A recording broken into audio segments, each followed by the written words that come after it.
happy Wednesday. Thank you for joining me today. It is October 14th, and today we are discussing how to monetize your blog.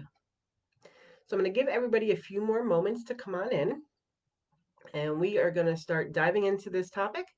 And I'm going to get you some actionable tips so that you can start making money from your blog content.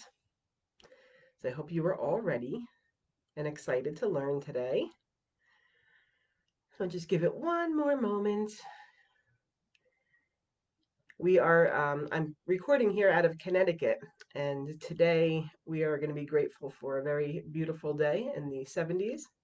And I hope that all my friends out in California are staying safe and that you guys have some kind of relief in your weather soon. But if not, you can always come visit. Okay, so let's dive in a little bit. So this question comes from Lisa, the Shortcut Cook, and she was asking how she can make the most out of her blog. So Lisa has a food blog, which I have also had before.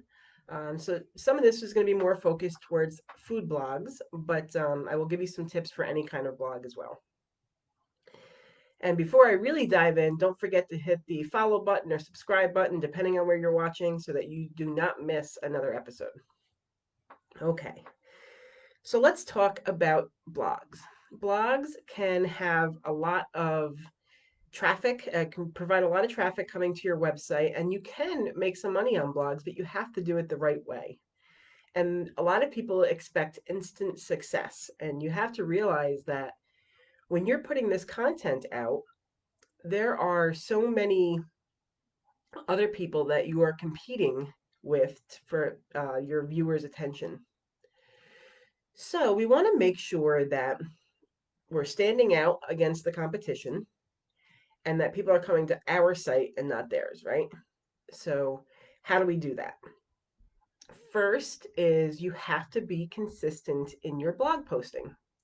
So, whether it's a written blog or a video blog, whatever the case may be, definitely make sure that you are using everything in your power to create the best content possible. I can't stress that enough. If the content is not aligned with the audience you're trying to attract, it will not go anywhere. So you really have to be specific in who your audience is, really know who your audience is. And the whole phrase of, oh, but everybody can use my stuff or my, blog content. So I should target everybody is the wrong way to think about that. So you want to be as specific as possible. And there's an old saying called the riches are in the niches. So if you can really hone in on your audience and create content for them, it'll be an easier sell and you'll get a lot of more people coming back. You'll have more brand loyalty that way. For example, if you have, Lisa has a food blog and she teaches ways for quick and easy meals at home.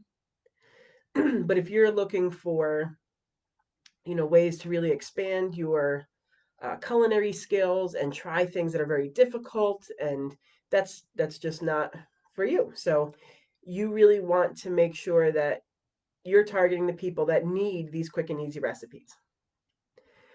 So once you can get your content out regularly, then it'll start to build some traction. So a few things we want to remember is that search engine optimization, also known as SEO, is how we can optimize our websites to receive traffic from search engines like Google and Bing. And it can get a little tricky, honestly. So when I had my food blog, I would create content or titles of the content based on what people were searching for all the time. So we can use a very basic example as chicken dinner recipes. So I know that people were searching for a lot of chicken dinner recipes. And then I would go into, say, Pinterest and look at when I put in chicken dinner recipes, there's other buttons that you can also click. And those are generated from people that are in there looking for chicken recipes, but also maybe want healthy chicken recipes or fast chicken recipes. So there's other things that you can add on to your titles there. Now, if you have somebody that is looking for healthy chicken recipes, you want to make sure that that's represented somewhere in your title. So maybe this is a healthy chicken and vegetable recipe. So when people are actually typing that into Google or even in Pinterest, then your site has a chance of showing up. Now, I will say that it can be very difficult to get um, organic search traffic from Google in your first year. But if you kind of play your cards right and you pay attention to what people are looking for, you can, in fact, get some of that traffic coming to you. So when I did my food blog, I was posting 2 recipes per week and making sure that they were optimized for search. And within 6 months, I had the traffic I needed to monetize the blog. But that is not necessarily the common outcome there. So when you have your content going out and you're creating recipes, Lisa, so you want to make sure that you are posting at the same time every week. You want to make sure that people know when to expect something. So even if they schedule time to watch, you do it. Even if you maybe went live sometimes on yours, it could help out a lot. We want to make sure that when somebody comes to your website, they are coming in for, say, maybe a chicken recipe, but they're staying to look at other recipes while they're there. So there are ways to get the attention of search engines and make sure that you are going to get organic traffic down the line. Again, that will take some time to build. More commonly, it took me 6 months to get to that point, but that's because I do search engine optimization for a living. So it's not necessarily a fair comparison. What I have heard is from people, and again, you may not be able to do 2 recipes a week. I was really pushing myself to do that because I wanted the search engine optimization benefits. So if you are doing, say, 1 recipe a week, or some people even do 1 recipe a month, it's just going to take more time to get there because your content needs time to be seen or even known about by search engines. So you'd have to give it, I'd say, a year to 18 months before you can really start to see any kind of decent monetization traffic coming in. However, once you do get to that point, there's a lot of ways for you to then take a look and start making some money. So let's talk about the building out the traffic. We're getting traffic coming back to the site. I will say that Pinterest, especially for food blogs, is incredibly powerful when getting traffic back to your site. Don't consider Pinterest to be so much like social media. Think of it more like a search engine itself. So when people are searching for those recipes, and I can tell you that on Pinterest, they are searching a lot for those recipes. Once they are looking for those, they have to go back to your site to get the recipe.